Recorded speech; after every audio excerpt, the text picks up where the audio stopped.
যদিও ওই নোয়াখালী ভাষায় কয় ডাইলের ভাত, ডাইল ভাত এরও নাই অবশ্য। ডাইলের ব্যবস্থা রাখছি, ভাতের ব্যবস্থাটা আমরা রাখি নাই। তো যাই হোক, আল্লাহ শুকর একত্রিত হয়েছি, দূর দূরান্ত থেকে সবাই কষ্ট করে আসছেন। এখন আমাদের সামনে একটু সালাম বিনিময় করবেন আমাদের ফরিদ ভাই। আসসালামু আলাইকুম। এখানে আমরা অ্যাকচুয়ালি ওনারে হয়তো সবাই রিফন বাইরে চিনে, রিফন বার ছেলে আছে, বড় ছেলে, ওনাকে হয়তো কেউ চিনি না।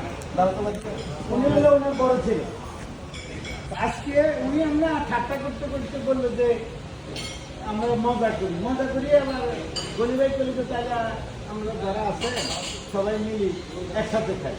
একসাথে খাইতে চাইও আমরা বললাম যে আজকে অনেকে থাকতে পারে, হলো অফিস আওয়ার, এই জন্য যারা থাকতে পারে নিজের কিছু বলছি, ওনার কোনো কিছু না, কাকে বলবেন আমি বলছি যে ভাই আপনারা যে প্রয়োজনে হন আপনারা আসেন, আমি ইয়ে করব, আপ্যায়ন করব।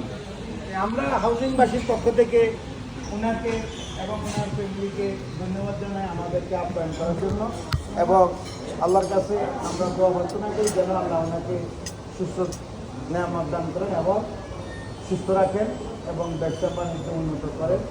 তো আপনারা সবাই এই দোয়া করবেন। হাউজিংয়ের পক্ষ থেকে আমি ওনাকে বিশেষভাবে ধন্যবাদ জানাই। শেষ করছি। ওকে, আসসালামু আলাইকুম। বাবা আলহামদুলিল্লাহ। এখন একটু সংক্ষিপ্ত কথা বলবেন আমাদের মাহবুব ভাই।